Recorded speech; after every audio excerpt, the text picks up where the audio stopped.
Samsung CITU தொழிற்சங்கத்தை சேர்ந்த 3 தொழிலாளர்கள் தற்காலிக பணியிடை நீக்கம். பணியிடை நீக்கத்தை கண்டித்து சுமார் 650 தொழிலாளர்கள் உள்ளிருப்பு போராட்டம். கடந்த ஆண்டு சாம்சங் தொழிற்சாலையில் 1000க்கும் மேற்பட்ட நிரந்தர தொழிலாளர்கள் ஊதிய உயர்வு மற்றும் அவர்களின் சிஐடியு சார்ந்த தொழிற்சங்கத்தை பதிவு செய்ய கோரி சுமார் 30 நாட்களுக்கு மேலாக போராட்டத்தில் ஈடுபட்டனர்.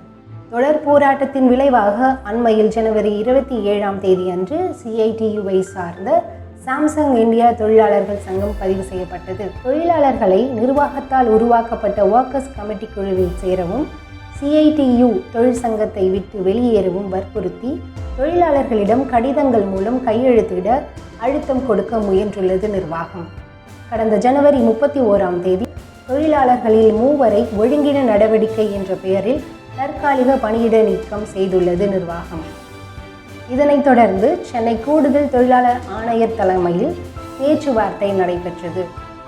இருதரப்பு வாதங்களையும் கேட்ட பின்னர் போராட்டத்தை உடனடியாக கைவிட வேண்டும் என்றும் தற்காலிக பணியிட நீக்க உத்தரவை நிர்வாகம் மறுபரிசீலனை செய்ய வேண்டும் என்றும் ஒர்க்கர்ஸ் கமிட்டியில் சேர நிர்வாகம் தொழிலாளர்களை கட்டாயப்படுத்தக்கூடாது என்றும் அறிவுரைகள் வழங்கப்பட்டன.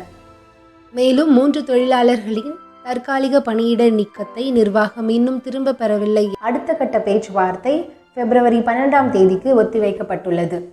ஓலா ஊபர் ஓட்டுநர்கள் இந்த ஓலா ஊபர் செயலியை புறக்கணிச்ச செய்தியை நம்ம எல்லாருமே கேள்விப்பட்டிருக்கோம். 2-3 நாட்களாக இந்த ஓலா ஊபர் ஓட்டுநர்கள் இந்த செயலிகள்ல இருந்து வெளியே வந்து நம்ம யாத்திரை அப்படின்ற ஆப் குள்ள இணைஞ்சிருக்காங்க. இந்த தொழிலாளர்கள் மிக முக்கியமாக இந்த மீட்டர் கட்டணம் உயர்வை பத்தி பல ஆண்டுகளாக கோரிக்கை வச்சுட்டு இருக்காங்க. 11 ஆண்டுகளாக இந்த தொழிலாளர்களுடைய மீட்டர் கட்டணம் அப்படின்றது உயர்த்தப்படாம இருந்தது. இப்படி தொழிலாளர்கள் சந்திச்ச பல பிரச்சனையின் தொடர்ச்சியாக தான் இந்த தொழிலாளர்கள் ஒரு கூட்டமைப்பா இணைந்து இந்த நம்ம யாத்திரைன்ற இந்த பிளாட்ஃபார்ம்குள்ள நகர்றாங்க.